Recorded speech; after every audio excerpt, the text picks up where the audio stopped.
ఇదిలా ఉంటే పార్టీ మార్పు వార్తలు అవాస్తవమని వైసీపీ ఎంపీ అయోధ్య రామిరెడ్డి చెప్తున్నారు. తాను పార్టీ మారట్లేదంటున్నారు అయోధ్య రామిరెడ్డి. రాజకీయాల్లో ఉన్నప్పుడు ఒత్తిళ్లుంటాయని వాటిని తట్టుకొని నిలబడాలి అన్నారు అయోధ్య రామిరెడ్డి.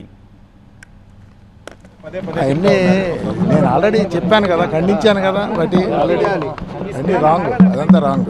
ఓకే సార్, అంటే మీతో పాటు విజయసాయి రెడ్డి గారు వెళ్ళిపోయిన తర్వాత ఆయనతో పాటు మీరు కూడా వెళ్తున్నారు, అన్నీ రాంగ్ అని చెప్పినా కదా, వదిలేండి దాన్ని ఇంకంతే. సార్ విజయసాయి రెడ్డి గారిని కూడా అప్రూవర్ గా మారాలి అని ఒత్తిడి తెచ్చారు అని చెప్పి విజయసాయి రెడ్డి గారు అంటే ఎందుకు అంటే జగన్ గారిని ఇబ్బంది పెట్టడం కోసమే ఇవన్నీ చేస్తున్నారు అనేది కూడా వైసీపీ వాళ్ళు. టు బి వెరీ ఫ్రాంక్, ఇవన్నీ కూడాను very unfortunate incident. Okay, so Vijayasai Reddy గారు చాలా బాధ్యత కలిగినటువంటి వ్యక్తి, కష్టపడే వ్యక్తిత్వం ఉన్నటువంటి వ్యక్తి. పవన్ కుమార్ ఈయన ముర్రా గేదెల పెంపకం చేస్తూ నెలకి 1,00,000 సంపాదిస్తున్నారు. వీరి నుండి నేర్చుకోవడానికి ఇప్పుడే ఫ్రీడమ్ యాప్ని డౌన్లోడ్ చేసుకోండి.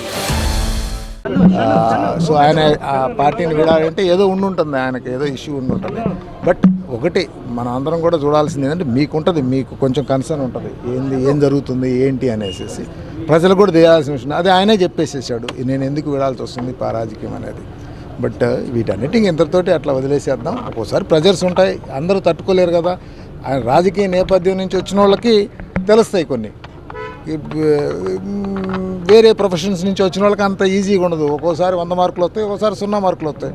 కొంచెం ఆ ఒత్తిళ్ళు వచ్చినప్పుడు నిలబెట్టుకొని దాన్ని సర్దుకొని జాగ్రత్త చేసుకొని వెళ్ళే ప్రాసెస్లో కొంతమంది సర్దుకోగలుగుతారు, కొంతమంది సర్దుకోలేకపోతారు. ఒకటే గుర్తుపెట్టుకోండి, ఈ వ్యవస్థలో ఈరోజు నంబర్స్ గేమ్ ఉంది. నంబర్స్ గేమ్లో ఒత్తిళ్ళు ఉంటాయి, లేకుండా ఎట్లుంటాయి. సో దాన్ని బ్యాలెన్స్ చేసుకొని వెళ్ళే విధంగా రాజకీయ నాయకులు ముందుకెళ్ళేటట్టు చేసుకోవాలి. తాజాగా జరుగుతున్న పరిణామంతో